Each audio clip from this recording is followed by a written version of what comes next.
ما ينفعش نكون بنتكلم عن عادات المصريين في رمضان ونتجاهل فن الخيامية، فتعالوا نتكلم عن الخيامية. لو جينا نتكلم عن الخيامية هنتكلم عن شقين. أول شق ألا وهي نشأة فكرة الأباليك، وهي الفكرة الأساسية في الخيامية وفن الخيامية. والتاني حاجة هنتكلم عن الزخارف الموجودة في الخيامية. فتعالوا نبدأ الأول بنشأة الخيامية. فخلونا نتكلم عن فن الأباليك أو فن الخيامية اللي بيتكون من فن الأباليك. يعني ايه فن الأباليك؟ ان انا بجيب قطعة قماش، بحط عليها قطعة قماش تانية وبخيطهم في بعض بحيث انها تعمل لي شكل جمالي او شكل هندسي معين. ده باختصار شديد لفكرة الخيامية. اول نشأتها كان في فن الأباليك، ده كان في مصر القديمة. وعندنا قطعة من مجموعة الملك توت عنخ آمون زي ما حضراتكم شايفين. القطعة دي بتوضح لنا فن الأباليك أو فن الطبقات.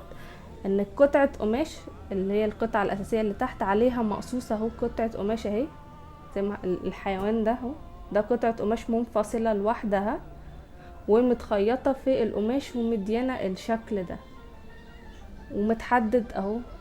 الحيوان ده اهو متحدد من بره. فلو ركزنا هنلاقي ده الشكل المبدئي او الشكل الاولي لفن الأباليك او فن الخيامية. عندنا خيمة من الأسرة 21 برضو بينطبق عليها فكرة فن الأباليك، ولكن المرة دي فكرة فن الأباليك متطبقة على الجلد. فبنلاقي الخيمة دي زي ما حضراتكم شايفين، يعني مثلا الجعران ده جلد مقصوص ومتخيط وملزوق على الجلد اللي تحت زي ما حضراتكم شايفين. كمان هنا لو جينا هنا كمان هنا عند الخراطيش الملكية دي نفس الفكرة. فده هنا برضو فن الأباليك، وبيتطور معانا فن الأباليك للمرحلة الانتقالية اللي بعدها ألا وهي الفن القبطي، اللي بنخش بقى في المرحلة الواصلة ما بين مصر القديمة وما بين الفن أو الفترة الإسلامية. فزي ما حضراتكم بنلاحظ هنا بداية الانتقال من مرحلة بقى الجلود لمرحلة القماش. وطبعا زي ما هو معروف القباطي او النسيج القبطي كان من اهم مراحل النسيج عامة في تاريخ مصر، ان هو تطور بشكل كبير جدا. فبنلاحظ هنا مثلا قطعة القماش دي هي قطعة معمولة لوحدها ثم متخيطة زي ما حضراتكم شايفين على القطعة اللي تحتها. فهنا برضو بنلاقي فن الأباليك او برضو فن الخيامية. فده هنا حلقة الوصل. كمان بنلاقي هنا الزخارف النباتية زي ما حضراتكم شايفين. ركزوا في الزخارف النباتية والألوان، ركزوا برضو على الزخارف النباتية وبرضو تحديدا زهرة اللوتس. لو جينا ركزنا هنا هنلاقي بقى بداية احنا بنتكلم على التعقيد شوية في فكرة الأشكال الهندسية. فكان هنا برضو البداية في المرحلة القبطية زي ما حضراتكم شايفين التداخل، ثم بيتطور الأمر بعدين للشكل المعقد الأكثر تعقيدا في الفترة الإسلامية اللي تطور بشكل كبير فيها الطبق النجمي المصري اللي طبعا ليه أصول مصرية وهنتكلم عن ده بالتفصيل بعدين. بتزدهر فن الخيامية في فترة الفاطميين جدا، وبنستخدمها احنا كمصريين في المواكب الدينية والاحتفالات، وما زلنا لحد دلوقتي مستمرين. احنا بنتكلم على 1000 سنة ما زلنا بنستخدمها برضو في الاحتفالات الدينية. لو في عزا لا قدر الله او حاجة، رمضان لا يخلو من الخيامية. في أي مناسبة دينية سواء كانت للمسلمين أو المسيحيين هتلاقوا الخيامية موجودة وواضحة جدا. فمثلا في المرحلة القبطية لو احنا هنعمل خيامية ليها علاقة بالمرحلة القبطية أو في فترة الفن القبطي يعني، فهنلاقي مثلا سواء كان بقى أشخاص أو كائنات حية هتبقى موجودة جوه النسيج. ولكن لما جه الفنان المصري في فترة الإسلام هو شال الكائنات الحية، تجرد تماما من فكرة ان هو يجسد أي كائنات حية سواء كان بقى بشر أو كان حيوان، وحط مكانها نباتات أو حط مكانها أشكال هندسية. فبنيجي لعصر المماليك اللي اتطور فيه بقى الخيامية بشكل كبير جدا، واحنا بنتكلم على ازدهار الطبق النجمي المصري في فترة المماليك. ازدهر جدا وده احسن يعني مرحلة للطبق النجمي المصري.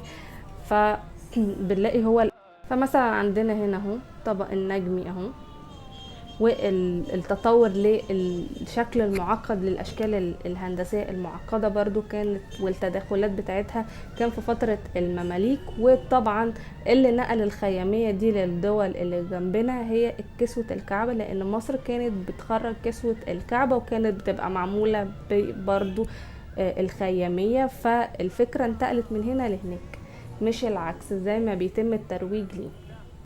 طبعا دي كسوة الكعبة زي ما حضراتكم شايفين، فن الخيامية واضح. فالفنان المصري القديم استخدم ألوان، فضل المصري الحديث أو المصري حفيده بيستخدم نفس أساسيات الألوان الأساسية عندنا في مصر القديمة استخدمها الفنان المصري في الخيامية. فبنلاقي اللون الأحمر، الأصفر، الأخضر، الأزرق والأسود، دول أساس الخيامية المصرية الحالية. وبرضو قديما كان بيتم استخدام نفس الألوان.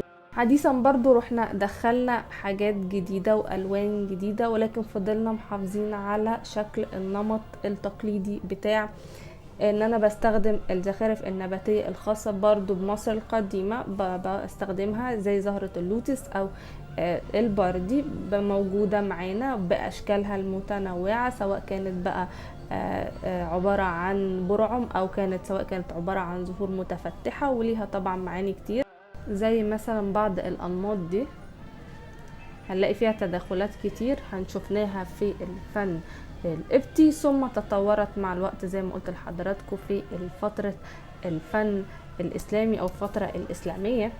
فدايما الخيامية بتعتمد على سواء كان بقى الاشكال الهندسية المعقدة او الزخارف النباتية اللانهائية زي ما حضراتكم هتشوفوا كده، زي ما حضراتكم شايفين المالا نهاية وتداخل الزخارف المصرية القديمة مع طبعا الاشكال الهندسية، وده تحديدا الطبق النجمي زي ما حضراتكم شايفين مدية شكل معقد جدا للخيامية.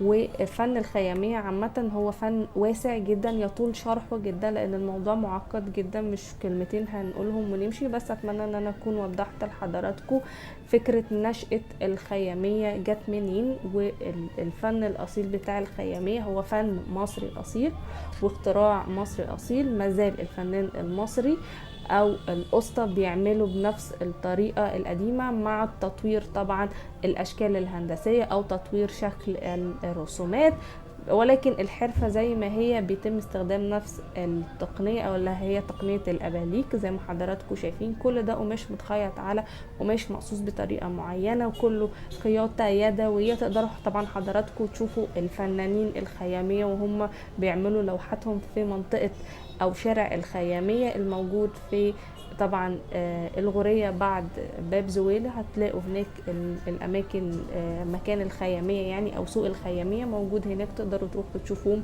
هم بيعملوا الخيامية. ده فن وتراث مصري عظيم نتمنى استمراره لانه استمر لآلاف السنين، فنتمنى انه يفضل موجود ومستمر ومزدهر. فاتمنى ان انا اكون انجزت الموضوع بشكل مبسط.